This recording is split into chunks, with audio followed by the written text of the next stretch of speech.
By the way, this is sort of what we're going to be doing today.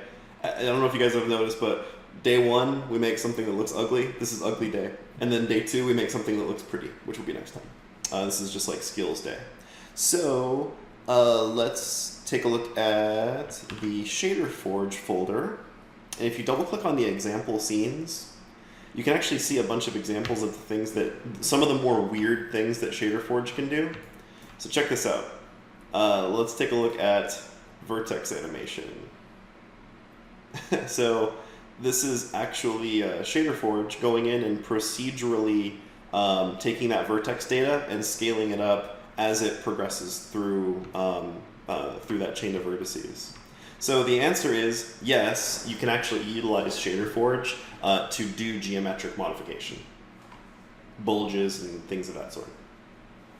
I think this is all done using like sine waves or something. And if you want to take a look at what it looks like, you can just simply go find the material and then choose to open it up in Shader Forge. And this is what that shader looks like. It's actually not that bad. We've written shaders that look way worse than this. But you can see that basically what this first part that they're doing all of this stuff is they're actually just trying to make that beam looking shape, which you could totally just do with a texture, but they chose to go with a textureless approach to generate that shape. And then they just scroll it along, and then this is where they're manipulating the normals and are basically manipulating the geometry, giving it that bulge by magnifying those normals out, the normal direction. So yes, you can do some stuff like that inside of Shader Forge. Yes. Nice.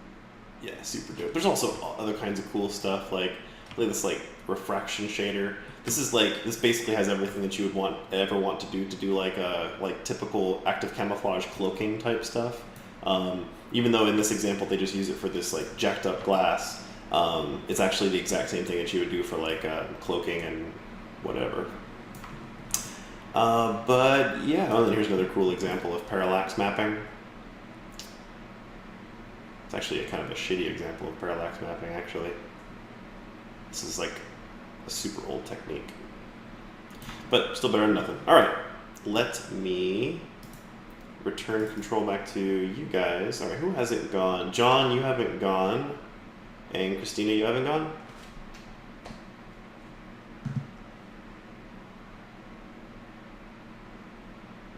Cool.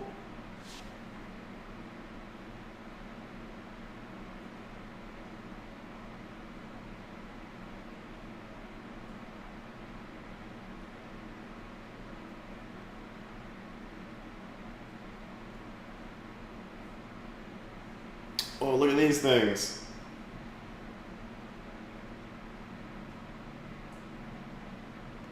Those trails are nuts. Talk to me, John. Talk to me. What's going on here? This is cool looking stuff. I wanna hear what you have to say about it. Hello, can you guys hear me? Yeah. Hey.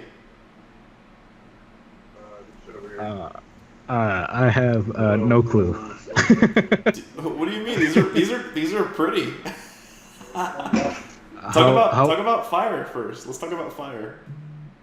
The reason it's that is because I put the slash on a cylinder, and it has like this, because I believe the cylinder has like three sides, the top and bottom, and then just the round that's connected. Oh, okay, gotcha. So that's why it has that. I didn't really want it that, but like I didn't really put in color, and how I design my stuff is I put shape, and then I push for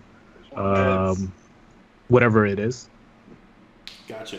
So I knew I had to do ice, arcane, and fire, and I think these shapes fit perfectly for fire. It feels a little bit more crazy.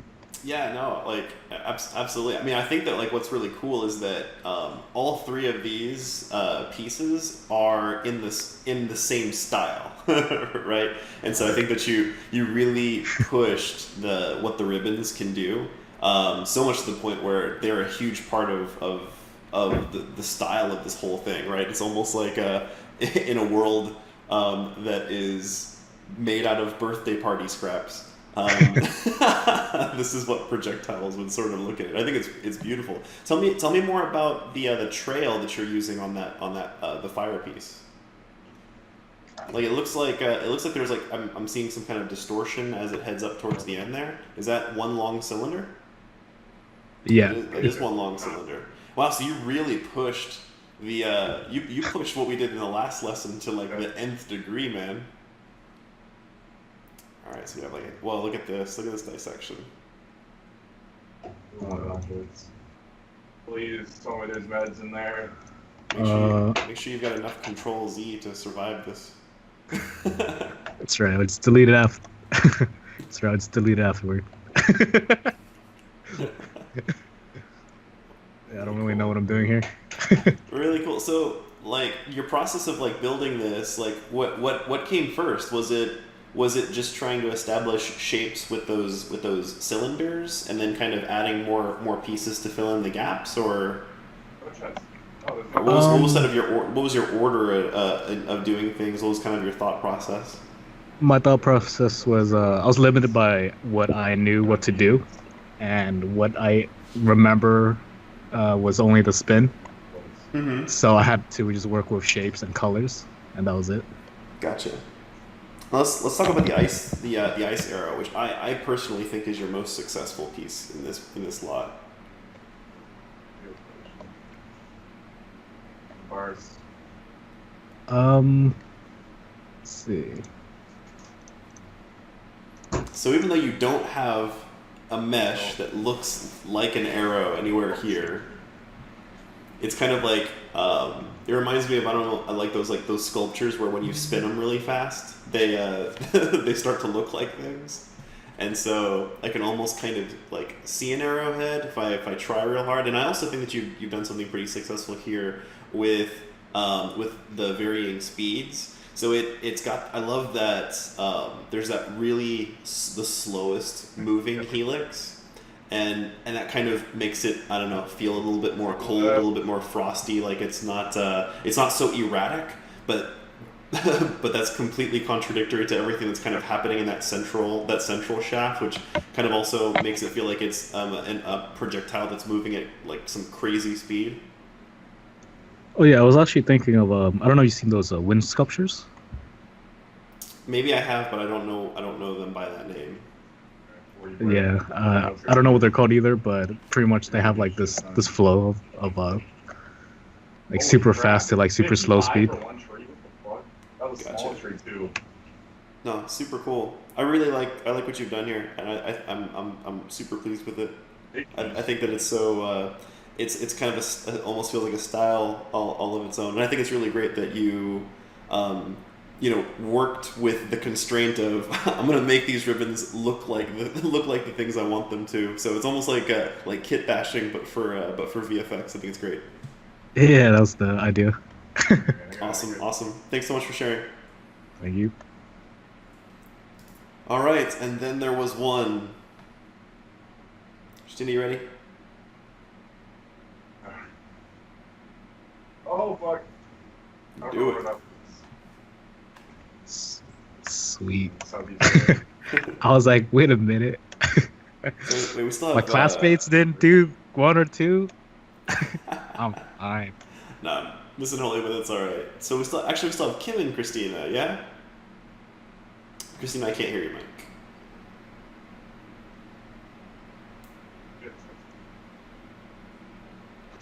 What about now? Yes. Oh, okay, cool. That wall in the opposite direction.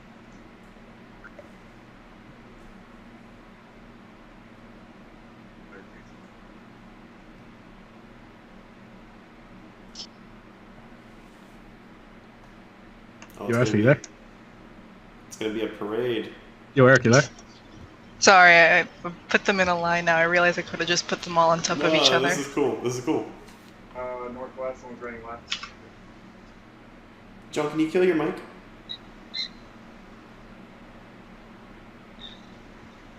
Thank you.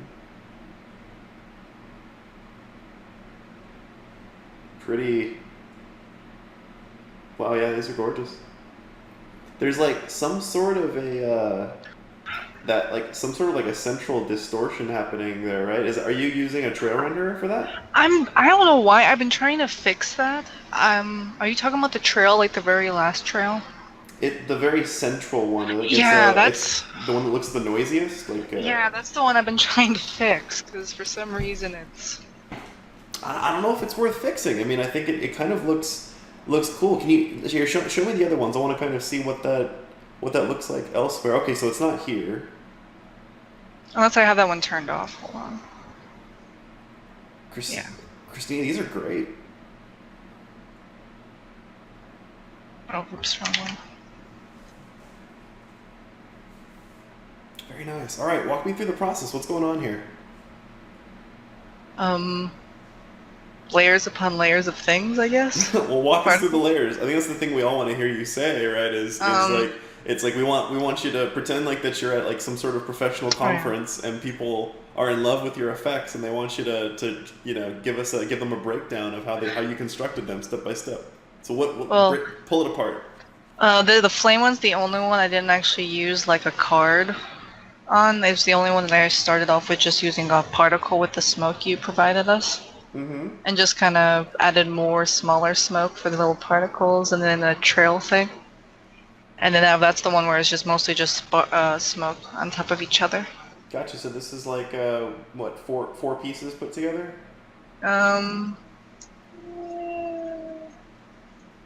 Yeah, about 4 or 5 with this one. It's good looking. And that central trail? Is that indeed a trail renderer? I think so. That's a.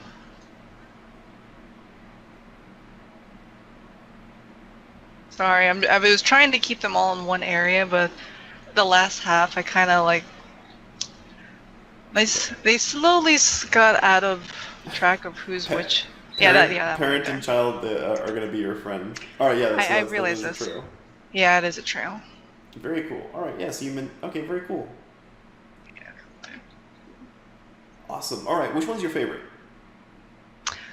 I don't know. I'm kind of torn between like I like the idea of what I was trying to do with the ice, but I feel like the flame probably got pulled off the best.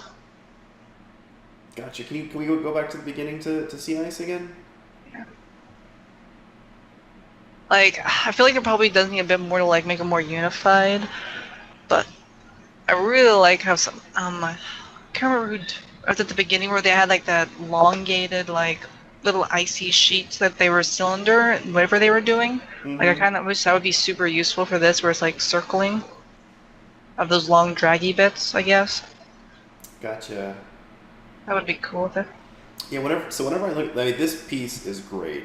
When I look at it, I think to myself, it looks like it's not moving. And I think the reason why it looks like it's not moving is because that card is it's so static, and so what I think would help with that is if you put like a particle emitter in front of it that just emitted just some really, really very subtle white streaks that almost look like it's wind breaking off of that of that shard. And I almost wonder if it makes sense to flip it around so that it looks like the pointier end is kind of maybe to even tuck it back a little bit, because you see how there's that we have sort of a conflict here, because you see how there's sort of that gap between the trail and the actual. I think that already kind of looks better, but you see how there was that gap between the trail and the shard. Mm-hmm. So that pulled off two things, one good, one bad. One is that it made the silhouette of the thing that causes the damage, the hot spot, that much more clear, but it also creates this disjointedness where now we have the trail and we have the actual, in this case I'm not even gonna call it a froster, it's more like a flying icicle or something, right? Mm-hmm. So yeah, the struggle is real with that, because you're doing something that's very successful, and also you're creating some sort of disjointedness between those pieces, which either needs to be mended somehow, or you just kind of embrace it and say, for the sake of readability, this is actually a good thing for gameplay. Let's take a look at the next piece.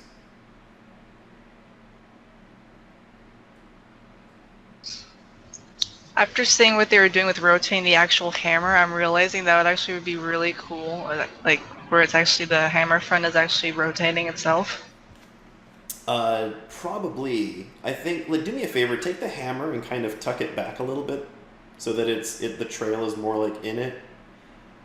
Maybe a little bit more forward. Yeah, I feel like something like right about there is gonna be like a sweet spot, because then it looks like they're just a little bit more connected. And then one of the challenges that if you use this kind of trail on something where, because the problem with the hammer is that the hammer doesn't have a very central center of gravity, and so when it throws, it doesn't really kind of rotate about the middle. It kind of does this off center kind of a rotation to it. And so the trail like might struggle with looking like it's not actually kind of like being created by the center of mass. So I think that, yeah, what everybody did was cool with the rotation. But I also think there's definitely something to be said about the simplicity of what you have here. I think it's good. But it could use feathers. It could always use feathers. Oh yeah, I didn't even think of that. That would be really nice on it. I think this is my favorite piece right here.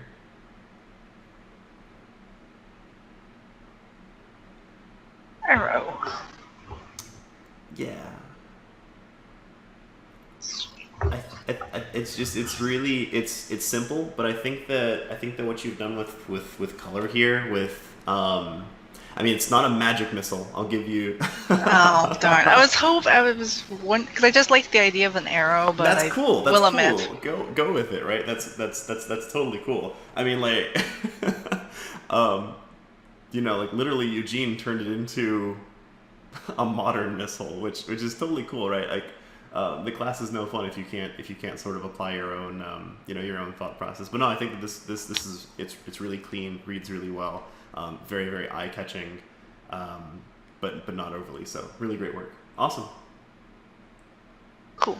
Cool, you guys. Thanks so much for sharing that. And then, Kim, are you gonna go?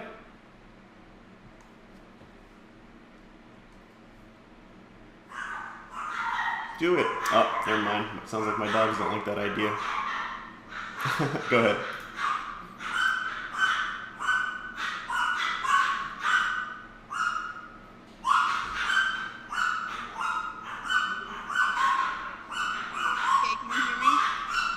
Yep. I went for a much more like graphic and stylized appearance, and kind of minimalist. So pretty much I just tried to find like a really simple head, like with the fire, and put something like that's not too complicated to make it feel like it's moving. And I tried to make the heads move in their own way. Yeah. Now, why don't you sound super excited? Because I think that this is cool. I don't know. All right, so can you walk us through a little bit of your process of selecting these cards? Like, let's start with the fireball. Like, so what was the process of constructing that fireball? Because I think the fireball is a really good looking piece. I think there's a lot of stuff going on. I think you have a lot to say about it. Well, for the fireball, I tried to like make heat, because for each one of these I try to think of what the subject makes me think of, or what the element makes me think of. For the fire, I thought of heat, so I tried to give it this really big and warm appearance, which is why it's got so many bright colors and the particles kind of look like sparks. Yeah, no, this is really cool. I like that it seems like there's like a lot of like color match with the ribbon and with the card. Now, can we play around just a little bit with moving the trail back a touch so that it looks like, because the colors are so close in terms of value. I'm wondering if the trail can actually be brought back a little bit and then maybe shrink it down a little bit, just a skosh, and then kind of tuck it back in, so that it looks like it is emanating from like the flame like itself. I think that if we were to kind of like fiddle with that, we could end up making it feel pretty alive. And then I think that if we were to also create another some more smoke, because what you've seen I think with some of the other examples is that if you use a card, you have that really hard silhouette which is great. Like the hardness in that silhouette is awesome for readability, but it does become that hard static silhouette. And so what we can do to break that up just a little bit is by taking grabbing some smoke, trying to color match the card itself, and then sizing it so that it's just a little bit larger than the card, and that way you kind of like see like a little bit of additional motion surround. Like you still have that really strong central silhouette, but now it's kind of broken up just a little bit. But no, I think this one's like just about there. Can you talk to me about the arrow as well? It looks to me like with the arrow, you're kind of going with that rotating off-center particle emitter to create that sort of spiral. Am I right in that? Yeah. It looks magical as hell. I didn't make like the fire or the missile rotate because it just felt like it was a picture spinning. But for the arrow, like it kind of made me think it was like made of a thin sheet of ice instead of like a real arrow. So I liked the rotation effect with that. And I think that definitely adds a new, a new dimension to it. I think it's successful. I think the trail could probably be tucked. I think that's something that I feel personally about all of them, is that all of your trails can be tucked back a little bit, because the actual start of the trail seems to precede the actual head of the projectile itself, which looks a little bit awkward. But if you were to tuck it back, there's a sweet spot to it for sure. But yeah, you want to find a point where the two of them look like one is responsible for creating the other. Okay. Now with the hammer, I definitely feel that way, right? I feel like your hammer should be leading the charge. I feel like the hammer should be probably the largest part of that effect. But I also think it's really interesting that you kind of pulled off a much softer, smoother, more of a satin kind of finish on that. Basically, it looks like it's a cone like emitter that you're using. Yeah. Gotcha. And so it almost looks like it's just like a tranquil, I don't know, like a tranquil lake where the light's hitting it sort of just right. And so I think that it really hits the nice tone of holy. For me, it reads much more of like a friendly kind of a thing than a painful enemy kind of a thing, which I think is actually really great. I know of plenty of games where paladins throw healing hammers at people, and so that reads as a friendly thing as opposed to an enemy kind of thing to me. Yeah, I feel like holy is a more delicate magic, so I wanted to, like, instead it's a hammer and hammers aren't delicate, I wanted the particles and the trails to pull that off in its place.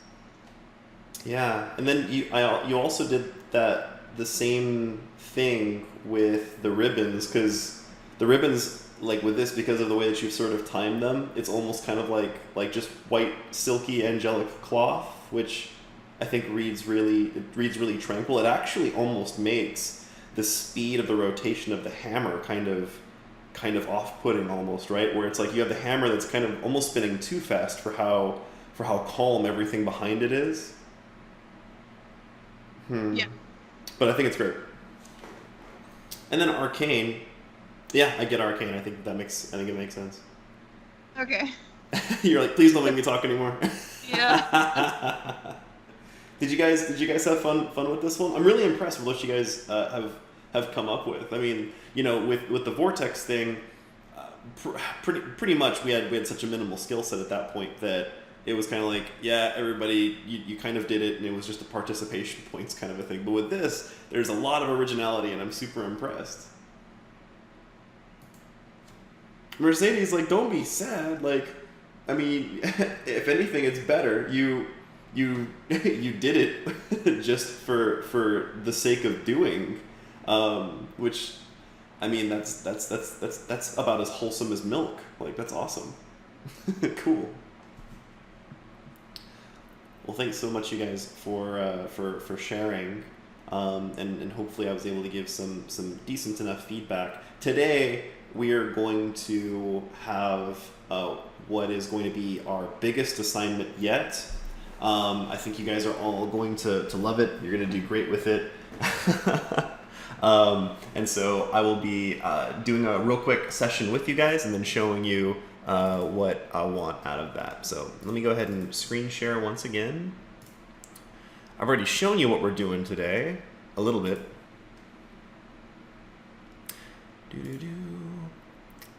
We're hitting that point where it's going to be less and less about skills and become more and more about theory, which I think was actually great that Dominic posted up that that link the other day. Anyways, any of you guys have a chance to take a look at that link?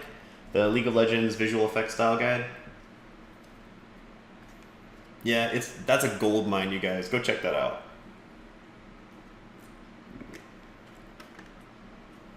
Yeah, it is super good. Really, really fantastic information in there, even if you don't plan on on doing a tech switch and getting into VFX. Okay, so today we're going to be talking about things that aren't projectiles. Today we're going to be talking about, we're mostly going to be talking about two things: charging up, and I'm going to speak a little bit about impact. But I'm mostly going to be talking about charging up, just because it requires some different skills, and we need to build those skills. All right, so what I did this morning was I just threw together like the simplest, most ugliest possible charge that I could sort of create, that just barely represents what we want to do, what we need to do before we go and we beautify it. So this is a real simple pass at how we might put together some sort of an arcane charge up.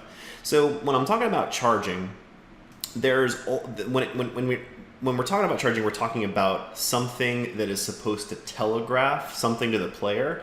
It's supposed to telegraph to the player who is perhaps casting that something's going to happen, right? So it's a form of feedback that lets them know that, okay, the thing that I requested to do is in process, and any minute now I'm going to do something cool.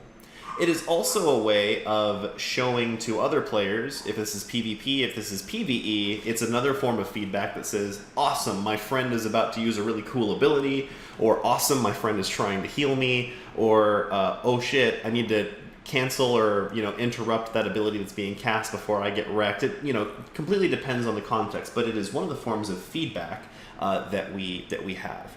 And so charging up is all about demonstrating progress, and it is also about showing threat. And by threat, I mean that in both the positive form of threat, I guess the positive form of threat is promise, and then the negative form of threat, which is, I guess, just a plain old threat.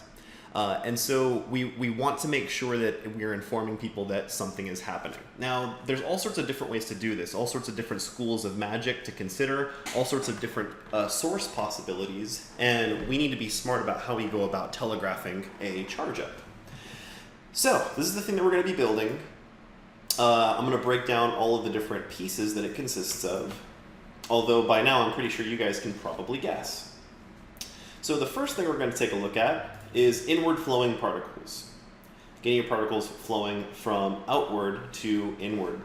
Probably one of the most important parts of pulling off this type of an effect. The next thing that we're going to be taking a look at is just sort of like this inward flowing charge up kind of a thing. So this is ultimately used to show the focal point of the threat, or where the thing is going to be coming from. By the way, these are all horrible examples, but I want to focus more on the broad stroke skills, and then we can beautify it. These runes are just there for flavor and really serve no other purpose. I only have 2 sets of runes. They're super ugly. I just drew them up real quick. Oops. Here is the other rune. Super ugly, super quick, just really tiny stuff. And then lastly, we've got this one, which is actually a repeat of the previous, except instead of charging in or energy looking like it's flowing in, it's actually doing the opposite. It's kind of showing that in addition to harnessing this energy, some of that energy is actually escaping, being released. All of this is just to kind of convey the overall tone that something is happening. All right. So let's go ahead and get started right from the top. So I'll create a new scene. And let's get things more or less set up. We'll go and flip the camera over to solid color and fill it black.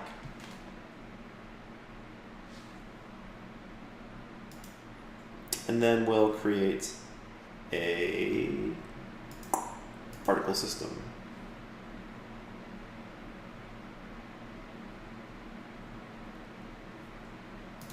Let me fix my my window here so I can also see Skype at the same time. Do do do do do. There we go.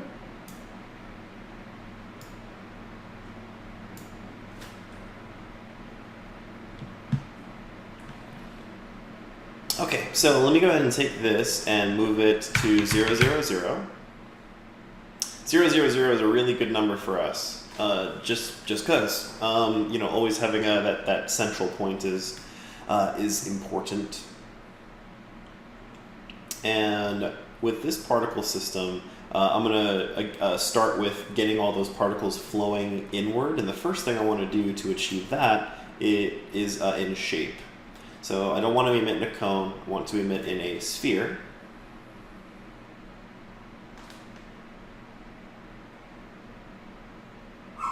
This is sort of the, I mean, it's the opposite of the direction that I want to go in. So let's get that fixed. So getting your particles to start flowing inward is a lot easier than you might think. To get your particles flowing inward, you just need to go and change it so that your starting speed is a negative number. So I'll change this over to like -5, which from afar doesn't look like it did anything, but it actually does. If you zoom in, you'll see that the particles they're spawning on one end of this sphere, and then they're moving in the other direction. So it's working.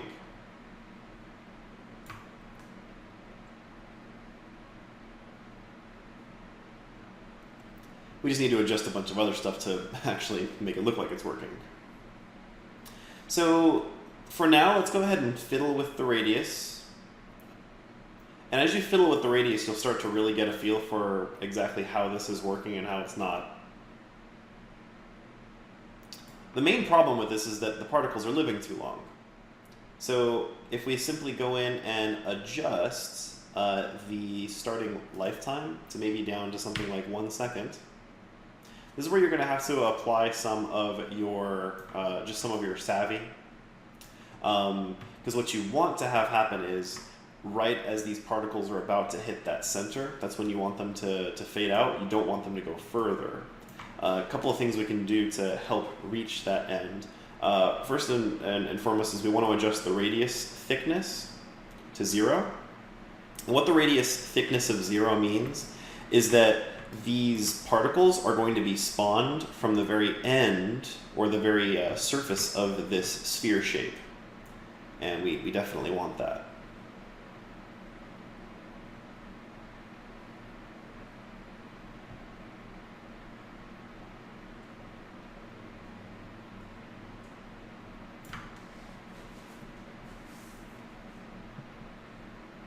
Now, keep in mind that if you adjust the speed, they're just blinking.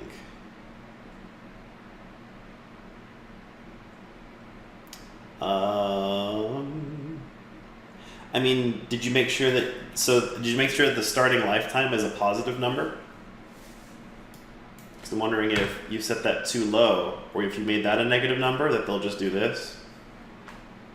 This is a long shot, and if I guess that right, I am the man, because I just can't think of anything else that one might be without taking a peek.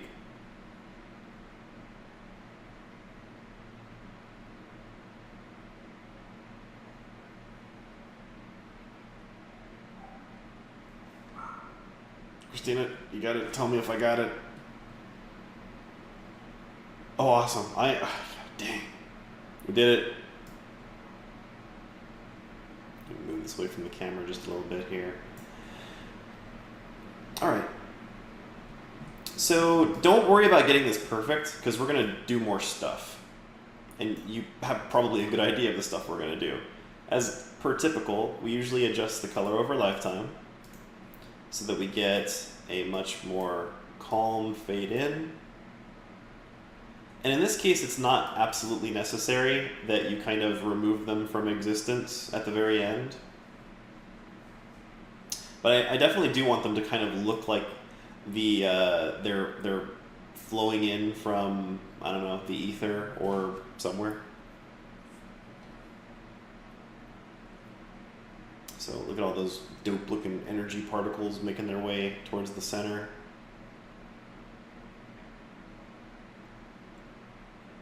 Let's continue to improve upon this.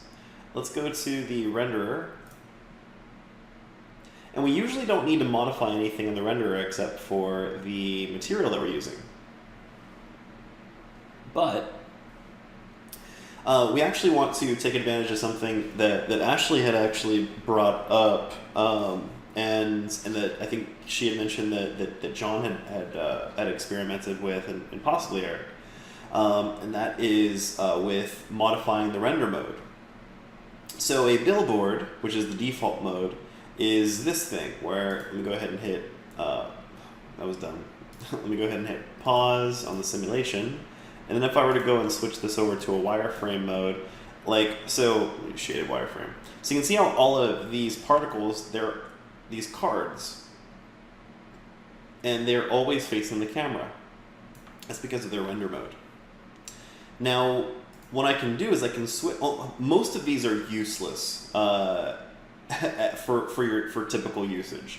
Like, horizontal billboard and vertical billboard, these are very, very, very specific, very particular, and usually they require that you're building a very particular kind of game, maybe like a MOBA or something like that. But a stretched billboard is actually what we're looking for right now, and the way that so what a stretched billboard does is it basically will take the card and it will scale itself depending on how fast the thing is moving. So here you can see that I have like a speed scale and I have a length scale. And you can fiddle around with the length scale quite a bit to just kind of end up with whatever it is that you want, whatever you feel like, you know, looks like a good sort of charge up to you. And this is why we're not fiddling around too much with some of these parameters, is because if you fiddle around with the parameters too much to try to get it perfect, all it's going to take is for you to manipulate one other value, and then, you know, it's no good. It's not what you want.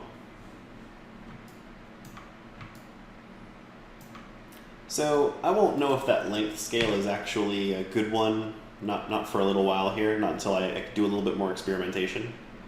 But overall, it creates that illusion that these things are, you know, moving in. And now that I kind of see that, I'm like, okay, well, what if I were to go in and modify the speed?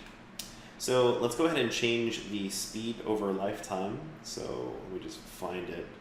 I've been having trouble seeing things today. Like earlier today when I was doing like prep for today, like I'm undoubtedly gonna have trouble finding things because I don't know. I'm having trouble reading. Where is my oh, so yeah, my velocity over lifetime.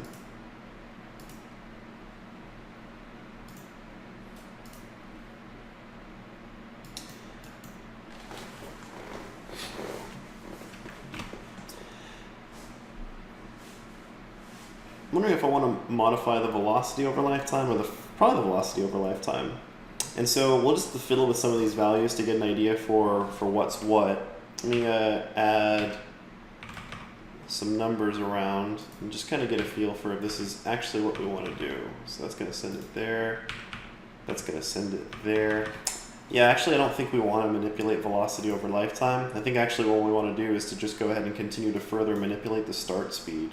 So what I'm trying to do is, you know, now that I've got this charging up sort of thing happening, what I want to do is really capitalize on this, and I want to, you know, sell that I've got this energy that's sort of rushing to a focal point.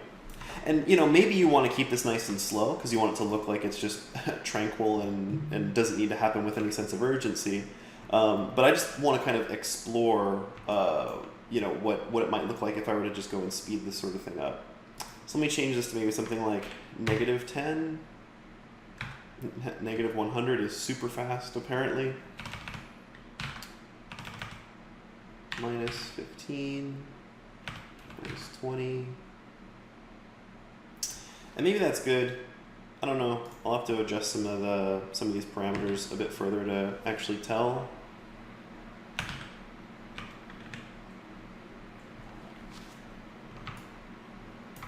And then I may need to emit more of these guys.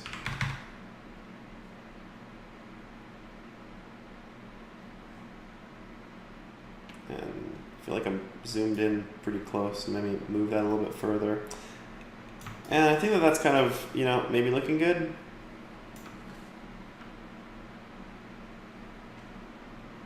Starting to, at least.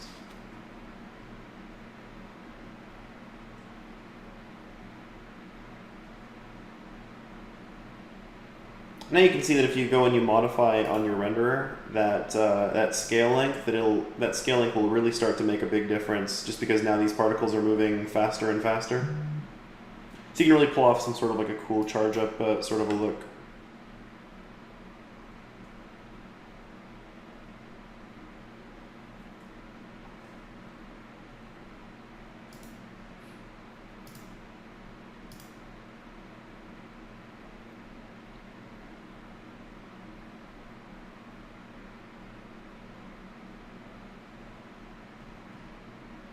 I'm not sure if I want to have these things fade out into nothing at the center. So I'm just gonna, you know, mess with this and see if it's something that I actually want to do. That does make it appear smoother, but because they're fading out, I might have to increase their lifetime by a bit. Yeah, that looks really smooth.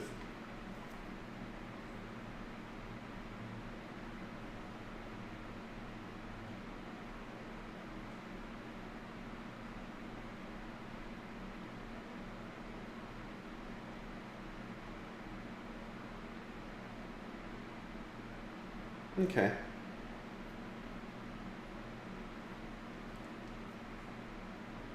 All right, so that more or less takes care of this. Which you could go at this point and apply color if you wanted to.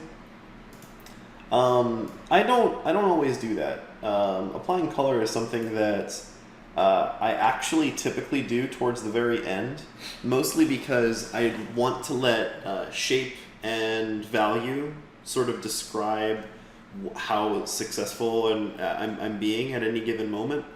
And I kind of feel like, you know, color can get in the way and cause problems with my ability to actually read into what's there. It makes me focus more on the wrong sorts of things, because I know that you know, I can go and tweak color to the nth degree. I also know that my choice of color might be kind of my hands might be tied depending on the school of magic, the character, the game, the universe, and all of that other sort of stuff. So I kind of feel like this is a good point to, you know, to kind of end at. But if you wanted to, you could feel free to go in here and just start to mess around with some color values and get something that maybe you're liking, something that you're interested in.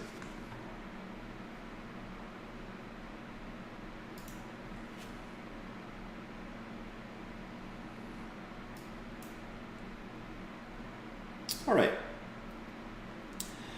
So the next thing I'm going to do is I'm going to kind of do this, I don't know, it's kind of like a little bit of like a warpy distortion kind of effect. And so I'm going to have just create a little bit more shape that just kind of flows into the center and kind of makes this look a little bit more circular as opposed to just an inverted firework. So to do that, I'm just going to head into Photoshop, and I'm just going to do a lot of screwing around in Photoshop, just some experimentation. So let me hop into Photoshop. I was working in here earlier, so let me just get rid of this.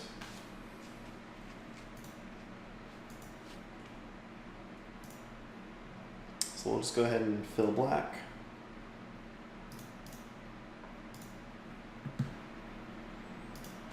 And we'll go ahead and just toss in a circle.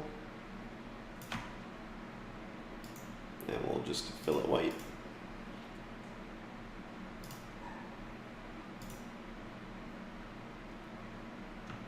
And now we got to figure out what we want to do with this.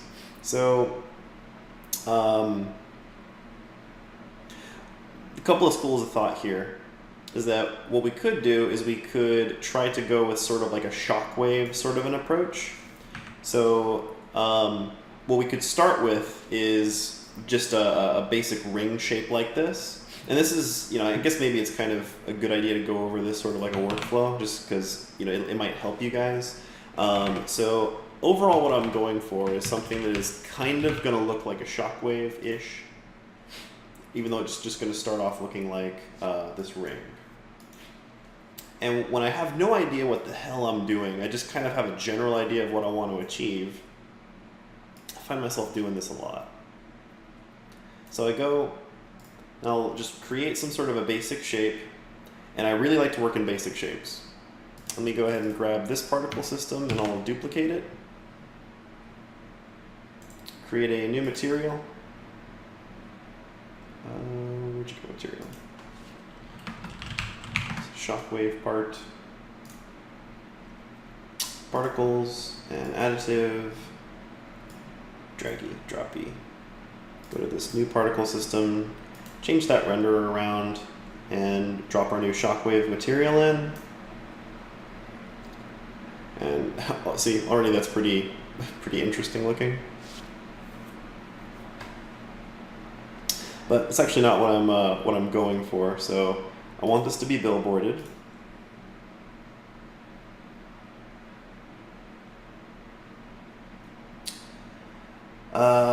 I want, what do I want? I want lots of stuff.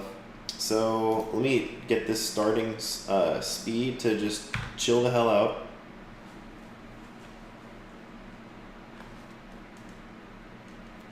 And we're in very like happy accident moment like mode right now, because all these things that we're doing, they're creating some really interesting, cool variations of stuff.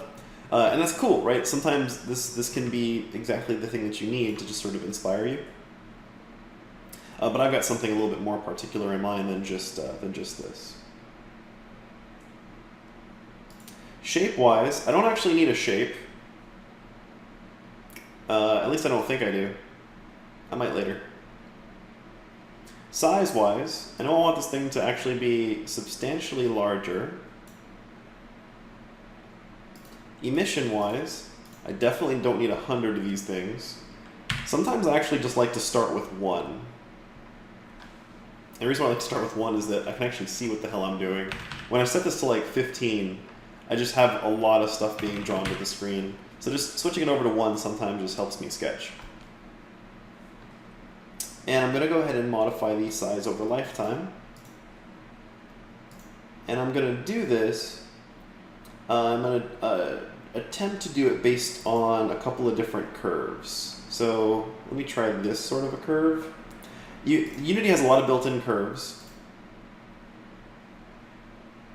And curves are your friend because they give you the opportunity to just kind of like, you know, take a look at what sort of motion, what sort of, in this case, size change is going to be happening over the lifetime of an individual particle. So I'm just looking for something that I think looks kind of interesting. So this one means we're going to start at a large size. Then we're going to have a nice, pretty even fall off. As opposed to this one, where it's going to stay larger for longer, then it's going to have a more rapid fall off.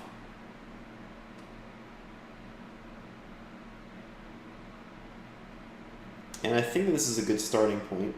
So let me go and take my color and tone it way the hell down at its like center point, because I want this to be much more subtle than it is.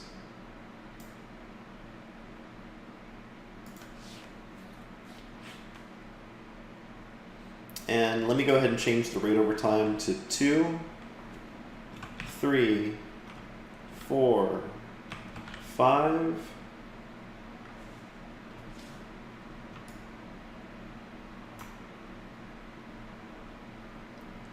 I'm sort of feeling like the lifetime is really low, so let me change this to maybe like 1. And now we're starting to get somewhere. Maybe 5's a bit too much, go to 3. And that looks much more chill. I got something to just be 1. What did I get to just be 1?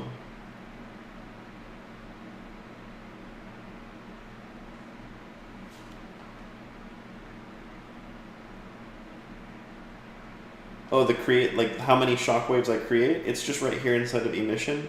Rate over lifetime, I just set it to 1 at first, just because I cared about, I wanted to focus on the shape and the movement of just the one particle. And then when I'm happy with that, you know, you can just go and, oh damn, that's too much.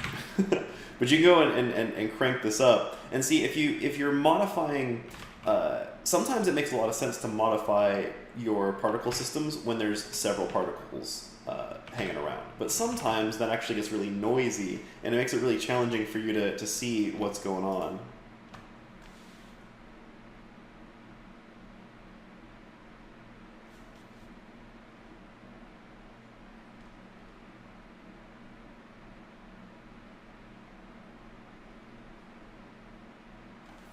To stay stationary has to do with the shape. So you can see here, if I turn shape on, it's going to create these rings along this sphere. But if you disable shape, it will stop using that shape. Oops, I should not do that while I have both of those particle emitters selected. So you can see the difference, like, so this will create all of these rings at the end points of the sphere. Whereas if I disable shape, it will make it so that they are now shapeless. They're not, it's that these individual particles are not being created anywhere in particular other than the center of this particle system.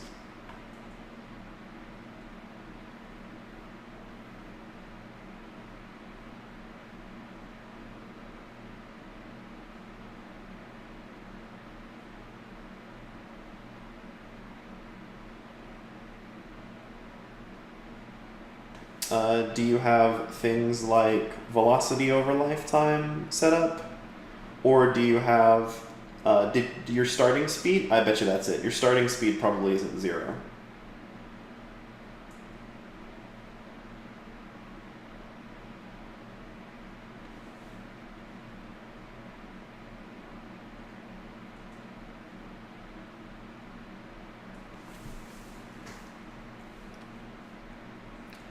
We talked about this briefly last time, but I think it's an important part of workflow. Working in particle systems in Unity is it can be challenging, especially when you get multiple particle systems involved. It looks weird. How does it look weird? So when you're working with multiple particle systems, like it's kind of a pain in the butt that you have to select both of them or press play in order for you to see what's going on. So what I always like to do is I like to create an empty game object, put it at position 0, 0, 0, or my bad, put it wherever everything else is. So this particle system is at a z value of whatever. So you just make sure that that particle system is, that empty object is at the center of all your particles like that. And then just make those two particles systems a child of that base object. I showed you guys how to do this last time. It was like that pro tip. And then if you just go and add the particle system component to that root object and then disable all of the checkboxes, whenever you select that, it will automatically simulate all of the particle systems beneath it.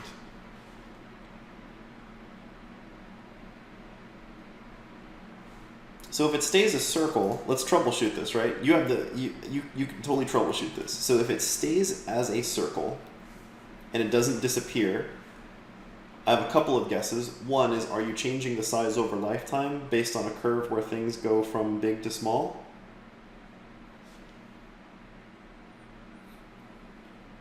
Okay, and how many of these things are you emitting at any given time? Is this number like something like 100? Because that's basically like a fake Fresnel, right? This is actually a really expensive fake Fresnel. That's set to 1.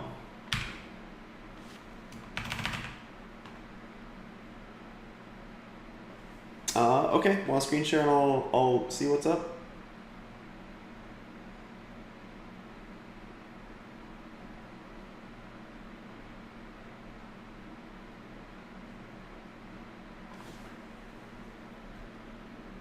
Okay, can you see which screen? I have no idea which screen it's sharing. Yeah, I can see the correct screen. Okay, so Whoa, it's light speed. It's like doing this, and I don't know why.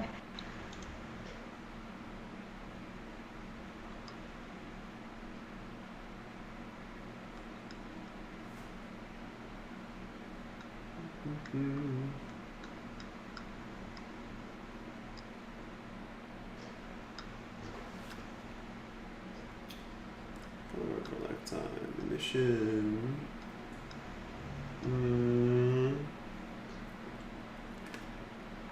Starting size of 50. So this particle system is enormous then, right? Yes. That's a problem. My size is big too, but take your camera and like move it back.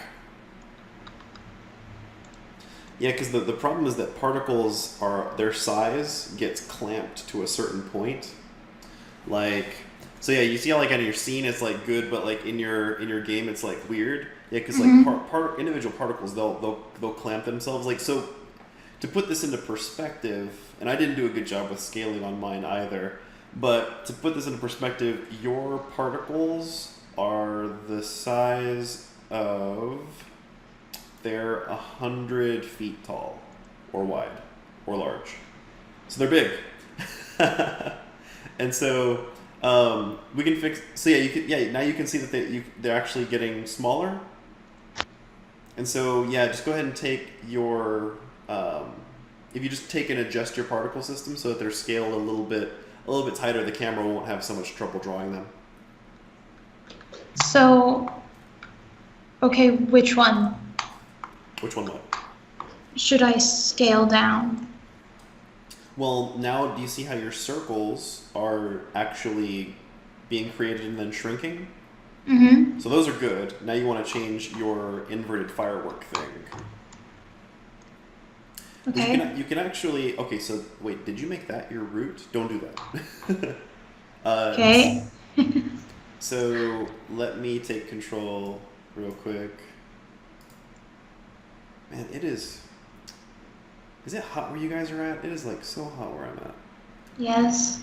It's like, this state needs to get it together. Alright, so do you see how I have this other game object, this empty game object? That has a particle system that has no checkboxes, but then the two particle systems that I have, the one that's doing the circles and the one that's doing that inverted firework thing, those are two children objects. So the root object has no particles being emitted. And the value of that is that you can now just go and take, for instance, this particle system, this guy. I can actually just take him and scale him up or scale him down if I want to. Actually, that looks pretty dope. In fact, I think we're gonna do that. It's pretty dope. All right, anyways. So does that make sense?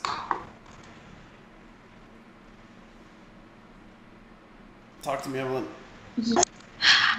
I'm a little lost, I'll be honest. I don't really know what's happening. All right, I'm gonna do my thing where I give you steps. Okay. You pick I don't know where I got lost. All right, so you had this, where you had two particle systems like this. Mm-hmm. Then what you did was you took the circles particle system and you made it a child of the inverted fireworks particle system, and that's what you did. Yes. And the problem with that is that now if you go and you change the scale of the inverted particle systems effect, that you'll actually inadvertently like do weird things with the scaling overall.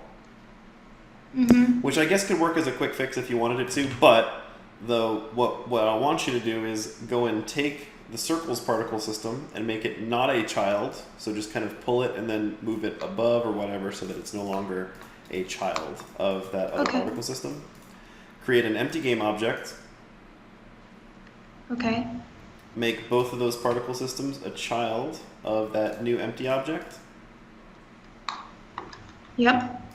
Take that empty object, the root now, and give it a particle system component, which will make it start to spew out these stupid looking purple things. Mm-hmm. And then just go in and disable emission, shape, and render on it. Okay. Now go ahead and select your inverted firework particle system. Okay. Not that one, this one. And then press R in the scene view, and then just scale it until it's a size that you think is good. So on my game view, it looks much smaller compared to in the actual like camera view. Yep. So go by game view. okay. Now, remember, like, today is, like, skills day, so today is not about pretty day. And so what we do care about is scale. So, like, what we should do, and what will start to care more about now that we're becoming more skilled at this is a cube. This cube is 1 cubic meter, which means it stands about 3 feet tall, 3 feet wide, and 3 feet deep. So if we wanted to represent if we wanted it to represent a 6 foot tall human being, we would simply take its y and change that to 2. This is now a 6 foot tall dude. This magic ability is huge. So this might be a good ability, a good scale of ability, if we were trying to turn a human being into an arcane bomb. At least that's how my scale is. And so in reality, it would make a lot more sense for my ability to be substantially smaller than it is. But I'm building this mostly focusing on skills that aren't related to scaling things appropriately. It's just about making something that looks good for the camera, and using, scale is just sort of an afterthought. So yeah, like for today, don't let that sort of thing like get you down. What we're going to come up with by the end of the day is probably not going to look super awesome anyways. It's mostly about just learning stuff. Make sense? Ish. No. Evelyn. Sorry, I thought I was supposed to listen now. Oh, no. Well, yeah, but... I mean, it still looks a bit weird, but that's okay. Weird can work. Okay. Although it looks like my circle is kind of having a seizure, so. Or it could cause a seizure. Okay, gotcha. Maybe just a fewer of them or something. Yeah. All right, so let's say we don't like the way that this circle's looking. It's a little bit too hypnotizing. So we can go ahead and make some modifications to it. And the way that I like to do that is I don't like to go... let me back up. I'm getting too far ahead of myself. So you guys, we created this Photoshop file. We saved it to our desktop. We then dragged it into our project. Funny thing about the way that Unity works is that when you drag something into your project, it actually creates a copy of a new copy of that file. So just because this used to be on my desktop, this file, this shockwave, is not pointing at the file on my desktop. It's its own version. Which is why if I simply go right back into Photoshop and start editing this, I won't see the changes in here. So what you gotta do is go and double click on the file inside of Unity. Now if you make change, you'll see that I now have 2 shockwaves open. So if you edit the shockwave from the Unity project, now if you make changes, for instance, let me do something dumb like this. So now if I go and I save this, and then I go back into Unity, it will update, and there we go. Now I've got slashes through them. So the reason why this is kind of cool is because now you can just go in here and make some changes because the go away. Because of the abstract nature of these alphas that we're creating, it's oftentimes really beneficial to be able to go in here and make some changes to a file and not really have to guess if that is going to look good on the other end. Okay, cool. So a couple of things that I want to sort of like try with this is I'm going to try to pull off a series of blurs. So I'm just going to go in here and just drag out some brush strokes. Don't feel like you have to care like too much. Just like drag in some brush strokes.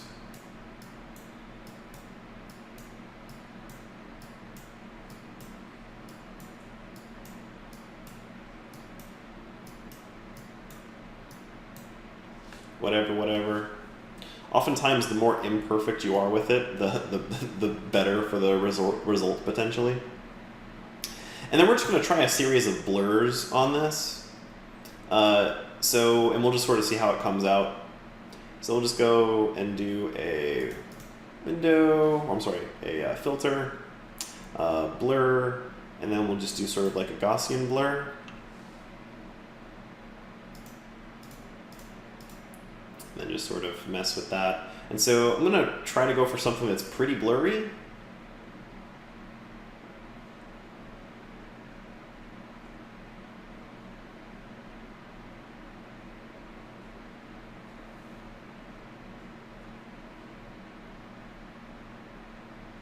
Because what I'm trying to convey here is I don't want hard lines with this. There are times in an effect when I want hard lines, and then there's times when I don't. Like, if I want something to have a soft glow to it, I'm not going to use hard lines. And so with this, I'm trying to show that there is just sort of like this energy in the air, and so that's why I really want to try to achieve something that is nice and soft. So I'll save this, and I'm always just a couple of undos away from fixing that. And so now you can see that I have what appears to be much softer. In fact, it's so soft, it might actually even be too soft. So I'm going to go in here and manipulate my color. So my color is set to be really low. So I'm just going to crank that up. So here I have it set to like 128, so it's about half. And you can see that it's actually already looking a lot better than it was with just those solid circles that I had previously.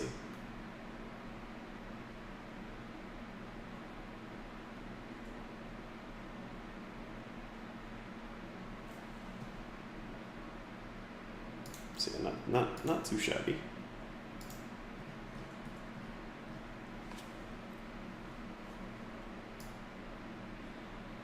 And if that didn't come out good for you, well, that's cool. Just go change it.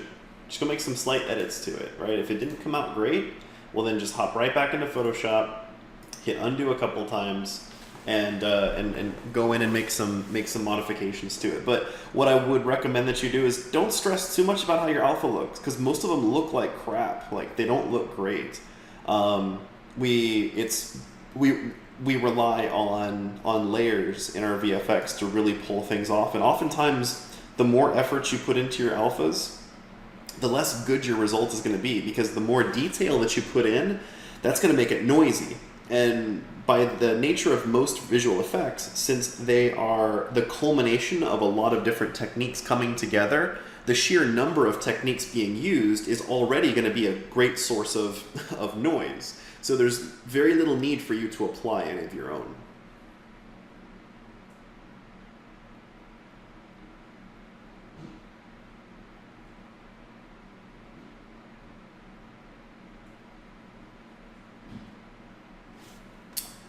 Okay, so the next thing that I'm going to do is, and feel free to feel free to keep going if you want, but also feel free to not and just keep it moving. So I'm going to try out a couple of things. These are going to be experiments, and maybe they'll work, maybe they won't.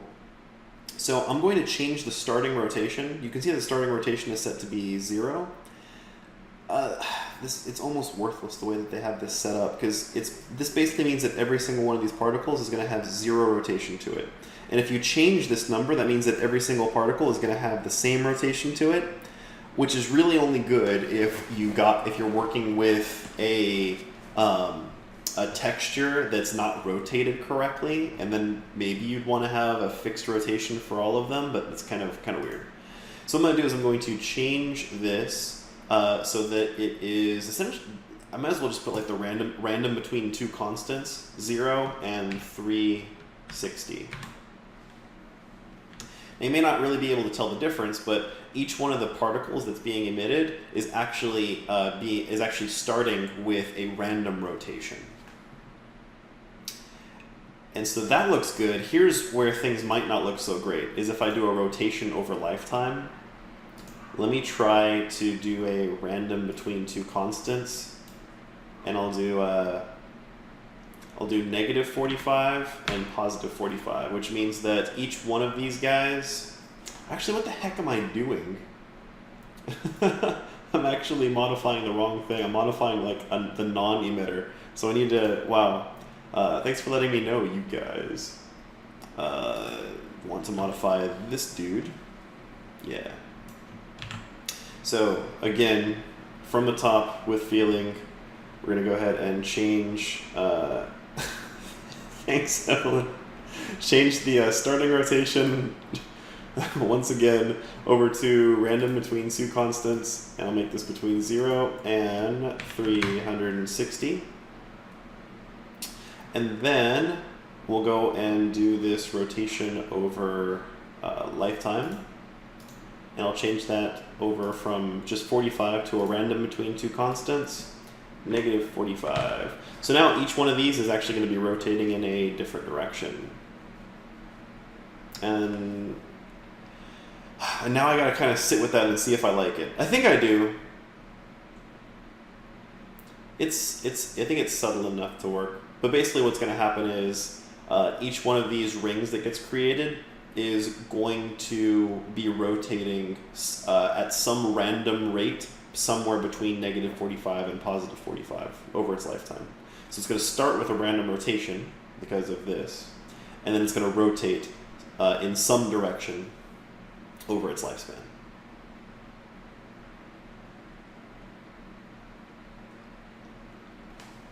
Okie dokie. So let's take that initial particle system of ours, the firework, this guy. Let's take it and I'm going to duplicate it.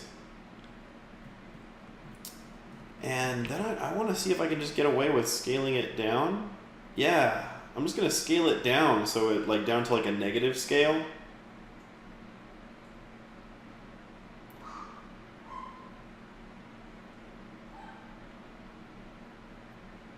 And basically that negative scale is making it look like all of these particles are kind of flowing into this one central area. And that's kind of like where they're all sort of depositing their energy, which I think is really cool.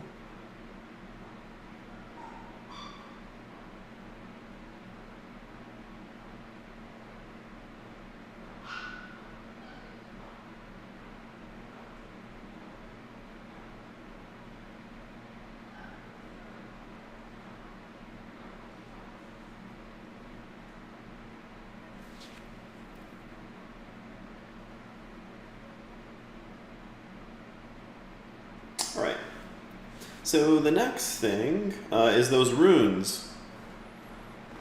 So we'll just hop into Photoshop and draw up some ugly runes real quick. I'm just going to do one set of runes. So new, these can actually be really, really tiny, but but we don't care. Because if I worked in something that was small, you guys wouldn't be able to really see it and all that stuff. But just know that this is a particle that I know is going to be super tiny and consequently doesn't need to be huge. But yeah, whatevs. For the sake of this class, whatevs. Alright, so this is where you can just kind of let your imagination run wild and just start drawing out what you think looks like a nice and cool, sort of like an arcane rune.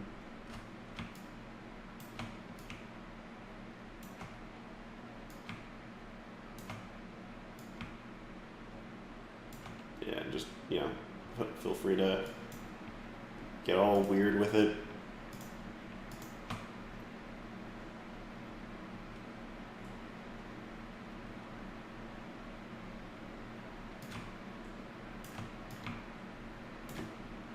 But don't care too much. Yeah, looking good.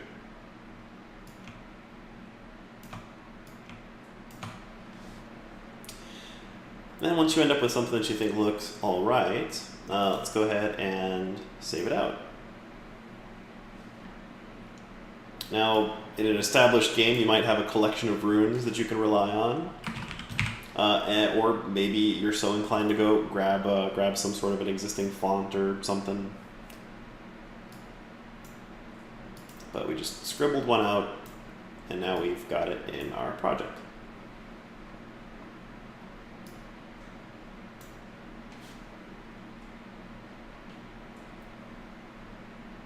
So, like, I'm gonna banter real quick while some of you guys are getting caught up. You might be able to argue, well, we didn't cover much stuff today, but I would argue that it just feels that way because we're still talking about particle systems. And it just so happens that particle systems are, like, super important. Particle systems they're really involved. There's a lot of stuff that goes into particle systems, and all of the different things that you can do with particle systems is, like, completely amazing.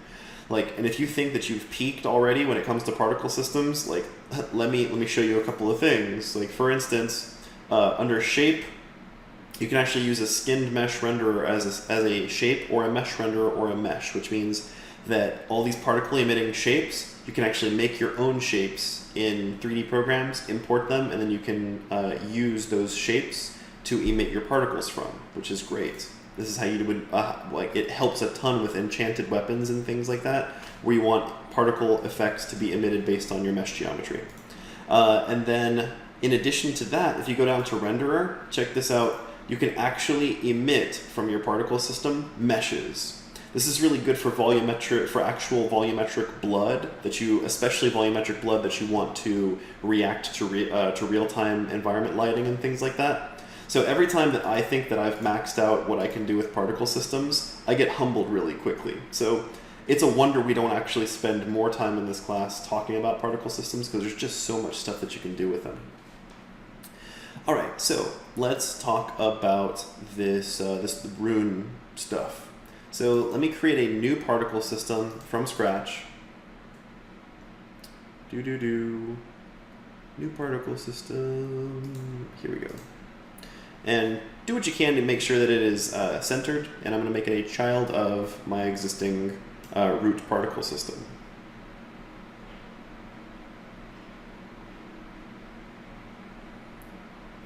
Yeah, Evelyn, I was talking about volumetric blood. I was actually mostly just talking for the sake of talking, and I was trying to explain, hey, particle systems, we're talking about them a bunch because there's a lot to them.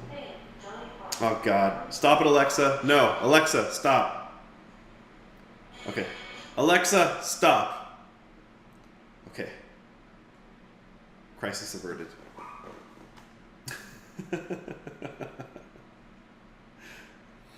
Alright, so with this, I'm going to change the shape over to a sphere.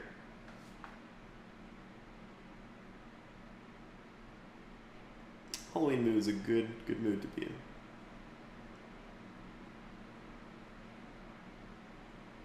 in. Good point, Dean. Alright, so we've got that going for us. Let's go ahead and change some stuff, though, for sure. So I'm going to change what am I going to change? I don't want for there to be so many of them, but I also don't want for them to move. So I'm going to change the starting speed to 0. Which looks like I just broke the whole thing, but actually I didn't. I just need to change the shape now. So I need to make the radius basically however far out I want these runes to actually sort of spawn.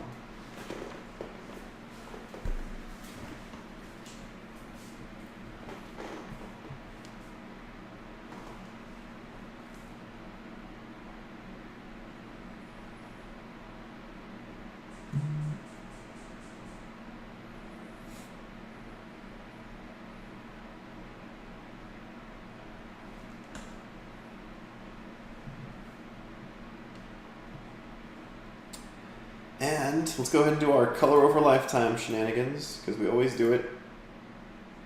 So, I know you guys are pro at this by now. So fade in, fade out, right in the middle.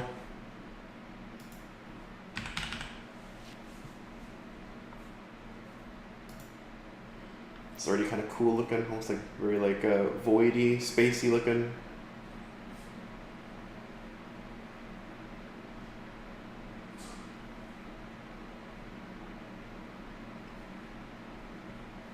And let's go ahead and build our material for our room. So create material. rune.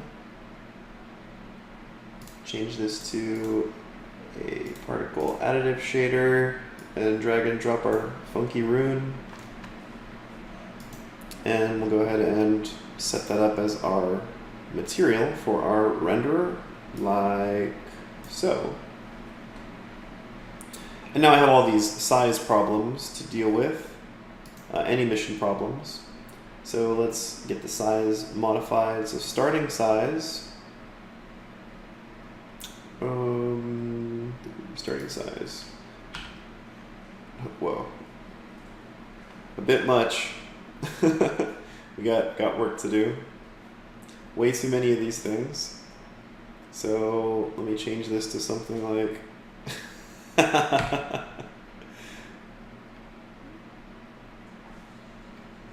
these things have a lifetime of 5. And I'm spitting. Alright, so let me change the max number of these dudes to like 4 or something.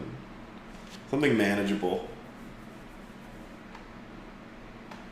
And to really sort of pull this one off, what matters the most is that you have a bunch of runes, right? So like it looks kind of really dumb with just my one rune, but as you have like 4 or 5 of them, or maybe even more, it really starts to look potentially really cool. They're also really loud right now, so let me just go ahead and turn down their brightness by a tremendous amount. Because we want the rune part to just be sort of like subtle. I'm gonna go ahead and change their size over lifetime. So I'm gonna have them start small and get big. I'm gonna do it with a curve like this. And this is at this point, like you guys know enough. You can just screw around with this and come up with something that you think looks good.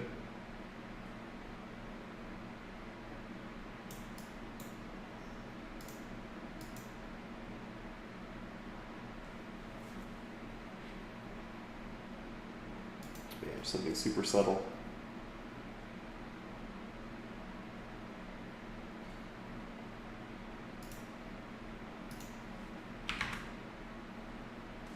Too much.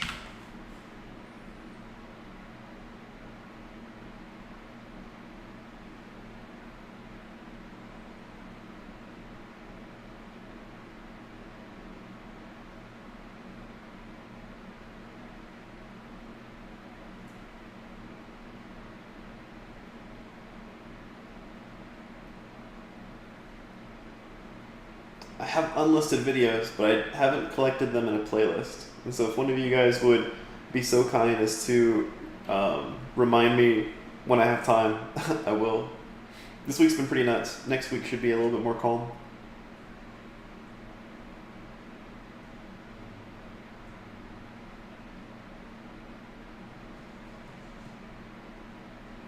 Yeah, I know, I gotta watch out for that.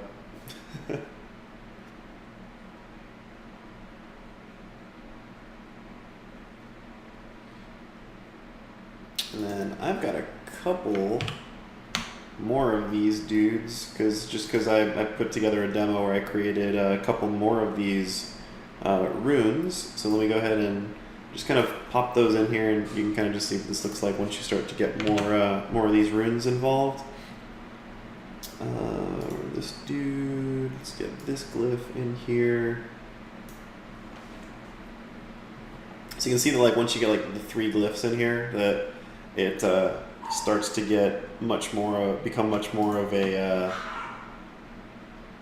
it's you know, you don't just see those repeating shapes again and again and again. I mean, you still sort of like will, and then of course we have to make some modifications to this, because I think there's still too many of these particles.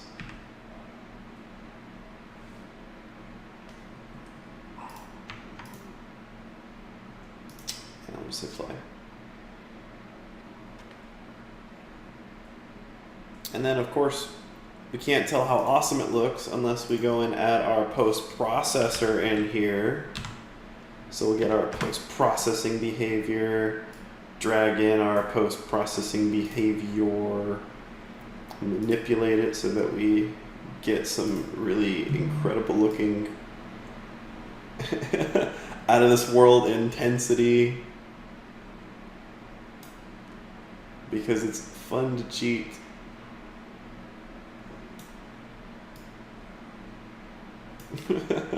Because I want my portfolio to look so good.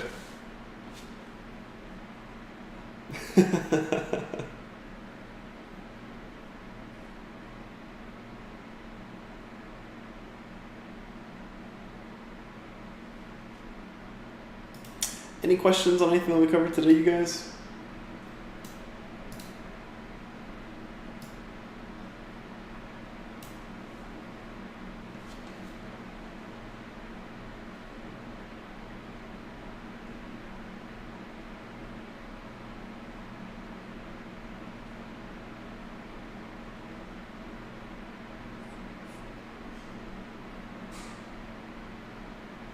Skype's not that bad, you guys. You guys need to chill. So I need to deal with a very tough challenge. What I might do is make it a last day of class kind of thing. I might just end up having to do that, but it will happen. I promise.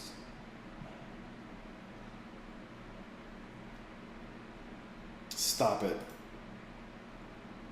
Jeez.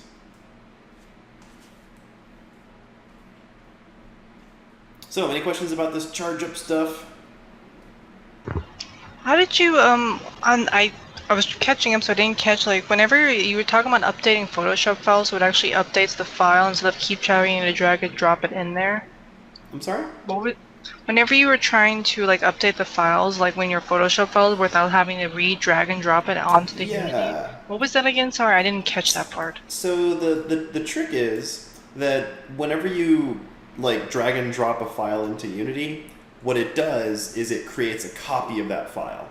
And so, you know, here's my original rune that I created, which is here in Photoshop.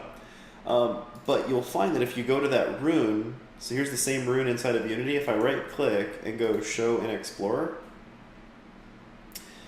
it actually stores another copy here. So it actually duplicates it. So now I've got two of them on my hard drive. So the trick is that if you go, like, after you save your file and you drag it into Unity, if you then go directly into Photoshop and start changing it, you won't see the changes happen because you're actually changing the file that you originally worked on that's on the desktop. Does that make sense? Mm-hmm. So what you got to do is, after you've copied it into Unity, if you want to make a change, you then just go find the image inside of Unity, double click, here you is, and then you go and make all your changes, blah, blah, blah, blah, blah. And then whenever you save here, it will automatically update. So this is the linked file. So now if I were to go and do something like, woo, and then save that and go back over. And that's just from double clicking the original room file in Unity. Yes. Okay. Yes. That's the one that's just in Unity. Yeah. So I'd like to talk about your assignment. You guys ready? No, Evelyn, it's not it. There's something coming. Something evil's coming. Let's talk about questions about the materials, and then we'll dive into what you guys got to do.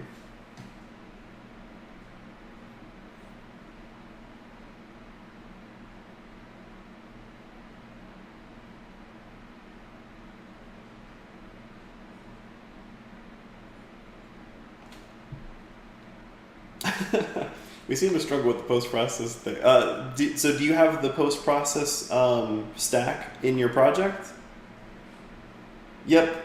So you got to go to your main camera and you have to add the post-processing behavior component. Have you done that? Then you got to go and create a post-process profile. All these P's.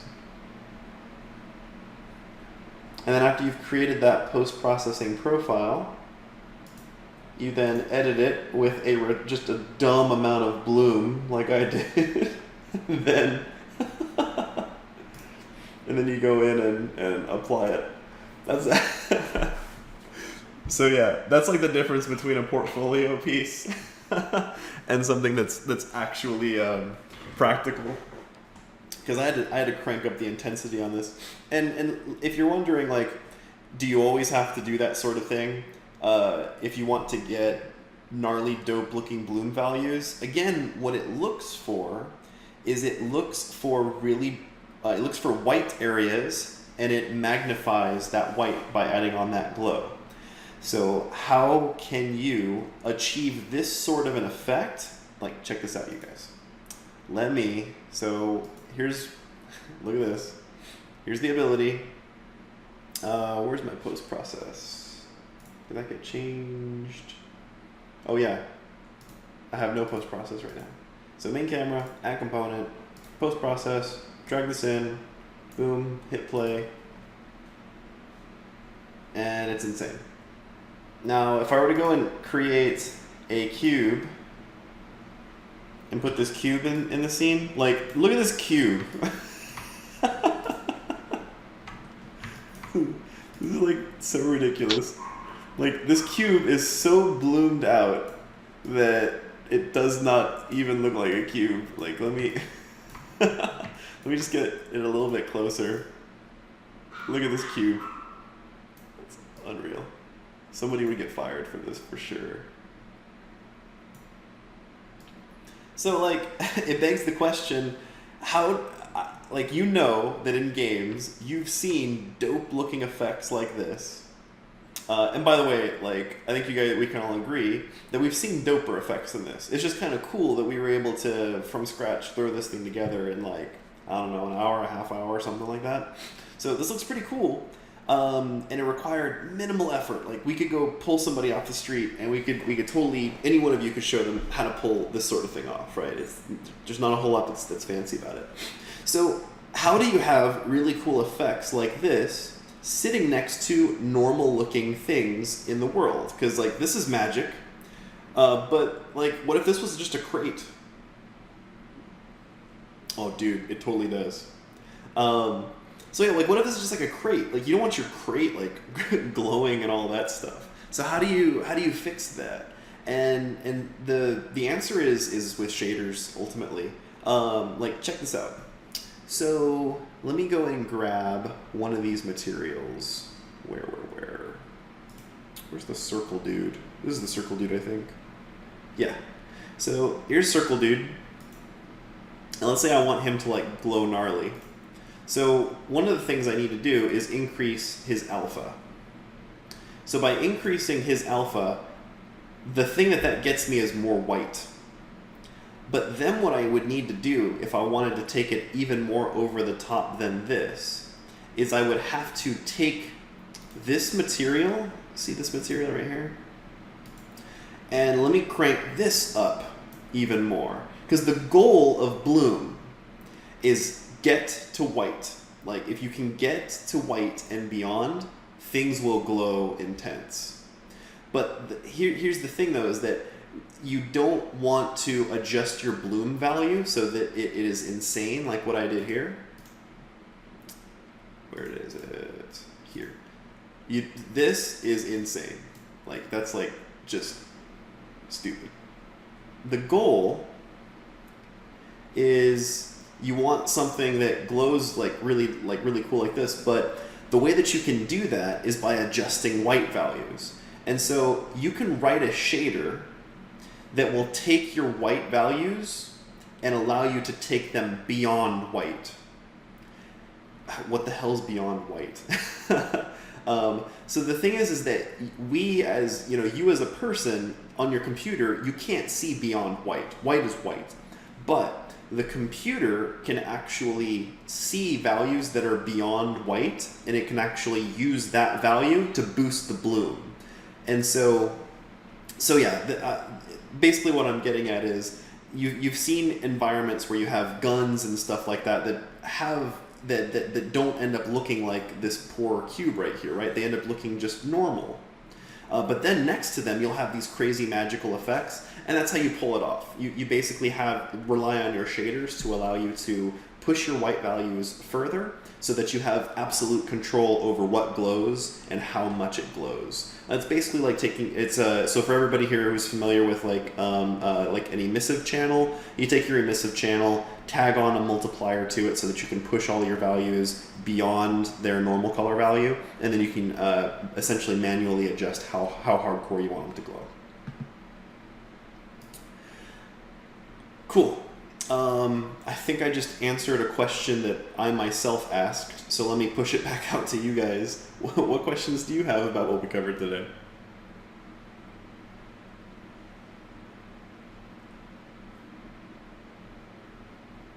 Nothing. Right. Yeah. About the material, like if I wanted to make the metal material for my hammer that I used for this project, yeah, and actually make an alpha channel where like it shows like the God beams coming from the material below, how would I go about that process? That's just barely within the realm of this class, just barely, because that's actually under complete ownership of the standard shader. So like what you would want to do is, because it sounds like you're like wanting to work on like a PBR workflow. Yeah. Right. So Unity's standard shader is your PBR shader. And so what you want to do is load in your albedo, your metallic, your yada yada yada, all that stuff. And then for your alpha, like for an alpha cutout, you would basically provide it.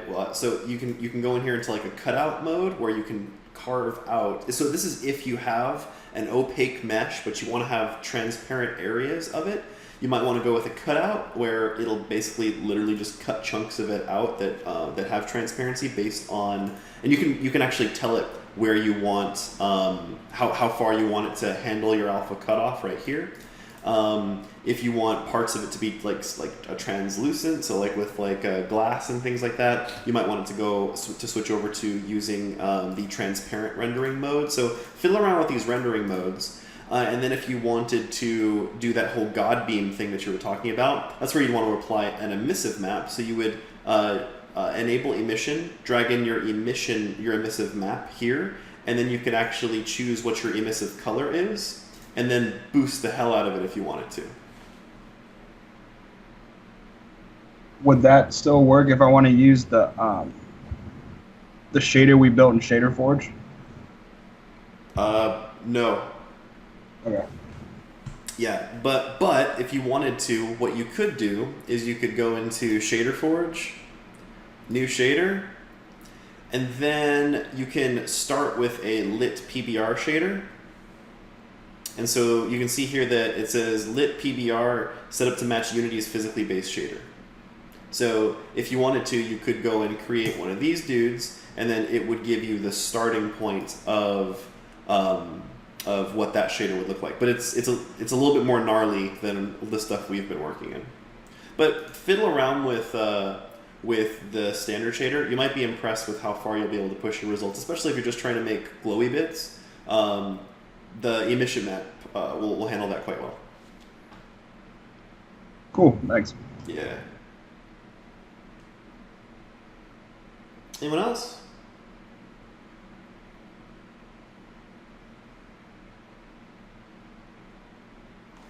All right, so let's go ahead and take a look at what I've got for you. So I'm going to ask for you guys to create a full ability from start to finish. So this ability is called Hurl Soul. The school of magic is necromancy. The flavor text is summon a tormented soul and hurl it at your target, dealing instant damage and applying a curse that deals damage every second for 3 seconds.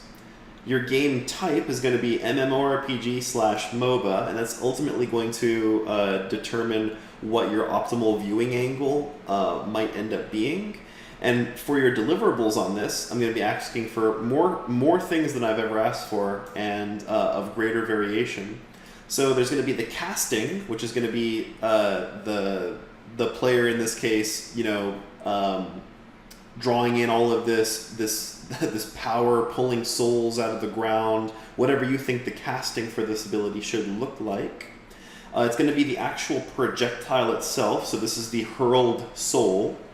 There's going to be the impact, so whenever the hurled soul makes contact with whatever it's supposed to hit. Then there's the status effect indicator, which will probably be some sort of a thing that will let both player and object that got hit know that it is now cursed. And then there's the damage over time effect, which shows it's going to happen once per second 3 times, and it's going to show that curse is actually applying damage. So sync, let that sink in. No, for instance, for the status effect, you might just have a laughing skull sitting above the player and kind of like just hovering over them while the status effect is being applied. Think WoW, right? And or really any sort of game where you're trying to demonstrate that there's some sort of a debuff that's been applied, and then the actual damage so number 5 is the effect of having that status modifier on you. So that's the actual proc.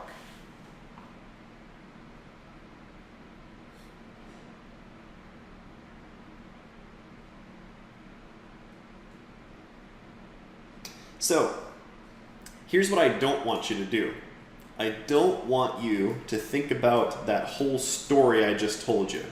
I don't want you to read this flavor text and build this, because I haven't shown you the tools to do all of this stuff technologically speaking. So what I want you to do is deliver 5 separate effects. So you guys know how you showed me your frost arrow, your fireball, your holy hammer, and all of that stuff. So how you showed me those 4 abilities, essentially, all separated out, that's what you're going to do for this next one. Each one of these pieces is going to be separate. You're going to be showing them to me individually, and you can probably tell where we're going with this. The next thing that we're going to do in this course is we're going to, thank you, Ashley, we're going to go and combine them technologically. So we're going to utilize a combination of scripting and built-in Unity animation engine stuff to actually allow you to build one complete cohesive ability. But for now, I just want you to put together the pieces. And also take note, this is incredibly vague, because I want for you guys to have all of the freedom in the world to transform this ability into what you want it to be, so long as it looks like you're hurling a soul, and it looks like you are using something that might be conceived as a necromantic type of magic.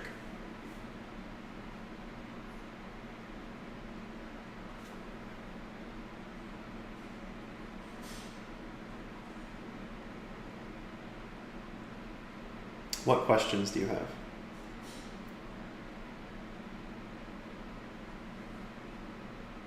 Those are good words to focus on. Hey, stop it with all the question marks, Ashley. Like I'm right here, okay? And those too, stop. Nope, it's fine for them to be ongoing, because I haven't shown you how to do like one-offs and stuff like that. So yeah, they'll be repeating things. But can they be like, you know how the previous and before where they're like, you know, they're on the ground effects, or do they kind of have to be like floating effects like we did the projectile? Does it matter? Entirely up to you. Entirely up to you. If you can find a way to make it fit so that it meets those deliverables, you have all of the creative freedom in the world. Oh, my mic is still on.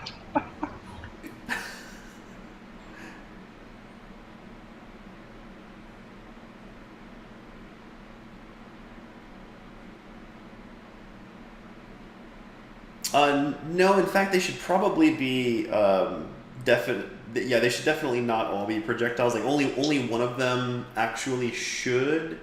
And so yeah, if you have to visually represent that a little bit differently, then do that. But I wouldn't compromise how you go about constructing the pieces based on the camera constraints of how you would go about demonstrating them.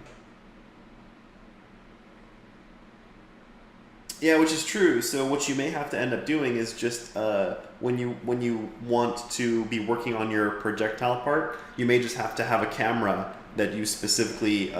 You may just have to take your camera and make it a child of the projectile. So that way, when the projectile takes off, the camera follows it.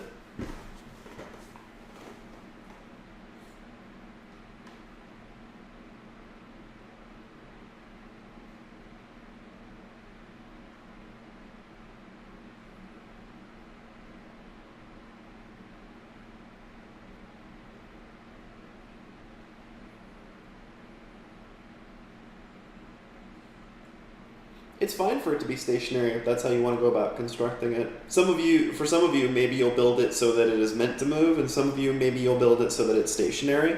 Just know that the final product, it will be moving when we're all done with it. And just know that either way you start building any one of these pieces, just keep in your mind that you might have to make some at least slight modifications to it, because that's just going to happen. When we combine all of these pieces, not everything is going to end up being perfect, and so just know that you might have to do a little bit of tweaking. Can we move the camera angle to have like a third-person view, like at least for like the casting one? Totally, yeah. Actually, what James said about the camera thing is that if you want, you can make the camera a child of your moving projectile. That way your projectile will move, and it will take the camera with it. But that's only if it's not mandatory. It's just that if it helps you demonstrate and and kind of keep track of it, then yeah.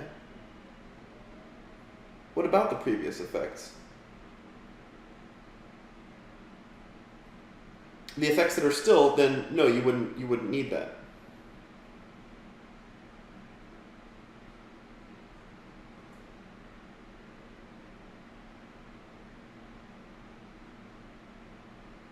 Well then, when you're demonstrating those, just unparent the camera.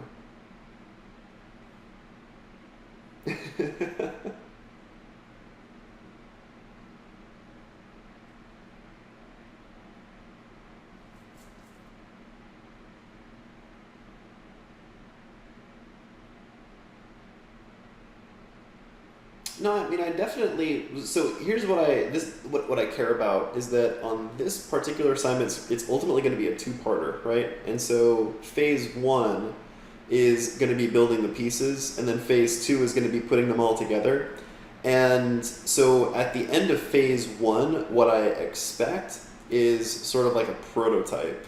And so if things aren't looking so tight, they're not looking so great, then that's okay. But as long as the shapes are there, all of that stuff. Yes. So it's my expectation that all 5 of these, in at least a basic form, are completed over the course of the next week. And then for the following week when we meet up, we'll be talking about how we can put all of these things together. So overall, this is going to be a 2-week project. Basic form, as in, like I just said, Ashley, where you have your shapes in place, you have the general idea, but not everything has to be perfect. Everything is still open to being tweaked and modified, because undoubtedly, whenever I show you the stuff on how you can put everything together, things are going to change. But the general idea of it should totally be there. For instance, casting, right? So some of you are going to be casting maybe from hands, right? Where like you're pulling in energy from the air. Some of you might turn one of the swirls or the vortexes because you want to summon from the ground, right? Those are the kinds of things that you should be building and figuring out. Projectile, like, right, what is the core of the projectile? Each one of you guys did something different with the projectiles that you showed me today. So you guys need to be going and figuring a lot of this stuff out. But when I look at what you've come up with next week, I'm not going to be looking at it like nitty gritty. I'm going to be looking at it very high level, like it's the prototype for an ability. And once we have those pieces together, then we'll have a whole nother week of iterating over them and combining them. So don't think of it as a 1 week project. Think of it as a 2 week project. So don't freak out. I think if there's one instructor at this at this school that is homework light and is sensitive of your time, it's probably me. So you guys need to chill.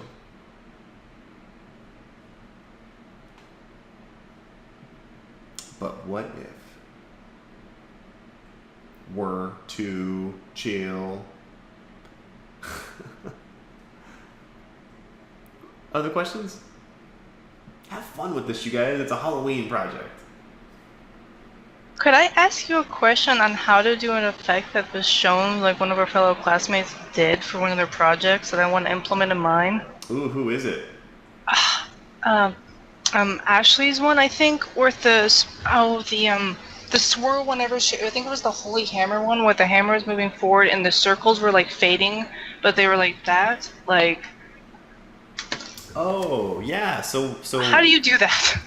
So like yeah, that's a combination of effects, right? So what Ashley did was she wrote a new shader, or at least modified an existing shader. But yeah, it's just like that vortex thing. She basically took that vortex shader. She applied the same mask that masks off the top and masks off the bottom, and then she used a texture that was just a white stripe. And then, so instead of all of that cloud rendered noise moving up the shape, it's just a ring that moves up the shape. Sorry, I would have to see it. I physically think I know what you're saying, but I would just have to see where the pieces are, because that's what's confusing me, is what's where. Ashley, do you mind screen sharing and showing it again? It was really cool how you pulled it off. Dope. It's getting dark in here. Let me just go turn my light on real quick. I'll be right back.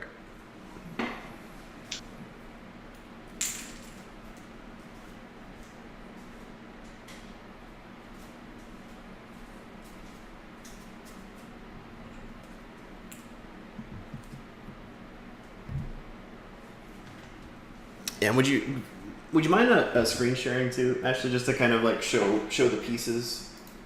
I think that'll be helpful.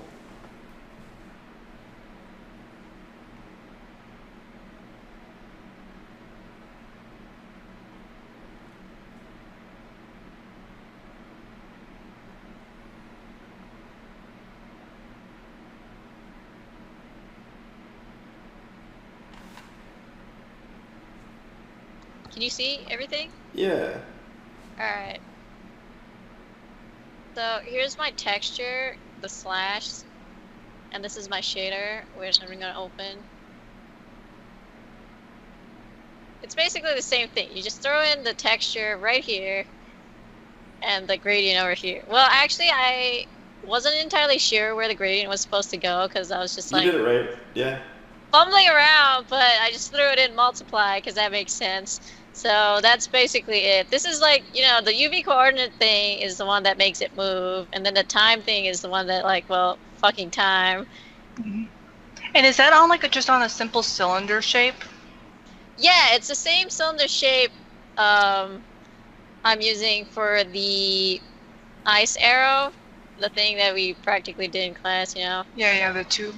Yeah, so if I, go back to the Holy Hammer, I've got, 3 cylinders, So if I, get rid of, the other 2, there's only 1. Oh, okay. Yeah, and it just moves like that. Super cool. And the feathers on the rotating of, the particle effects, that's just the particles with the shapes on those feathers you did for it? Oh, the feathers that are, rotating? Yeah. It's, rotation over lifetime. Oh, okay, gotcha. And I was just implementing, a mask of the shape of the feather. Yeah, see, it's right here with the whole rotating. Okay. Yeah, can you show us what the texture looks like? The feather texture? Yeah.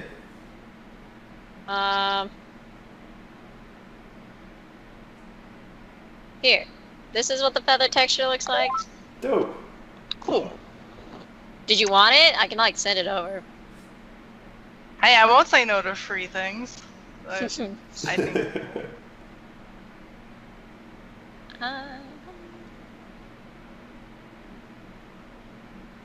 And when you're done with that, could you also share like the? I know we said it before, the billboard thing, but that was just a cylinder with some particles swirling around on that too to make the Oh, little you want- quick lines, just to see it on the tube.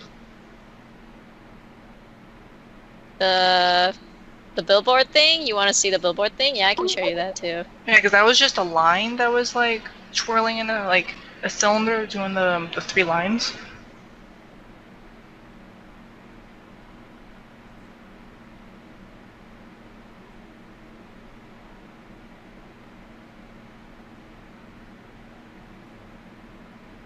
This is it. This, you go all the way down to renderer, and it says, instead of just plain billboard, right, you go stretch billboard. And then after that, you click the length scale and then adjust it. Like, this is 110, and you can, like, make it longer to, like... Gotcha, and they were just basic particles, just being stretched. Yeah, you just stretch it. Okay, cool. Awesome. Really, really great work, Ashlyn. Thanks so much for sharing. Thank you. Yeah, Sweet. the work that you did on the hammer is super inspiring. Aww. Oh, fam. Any other questions, guys?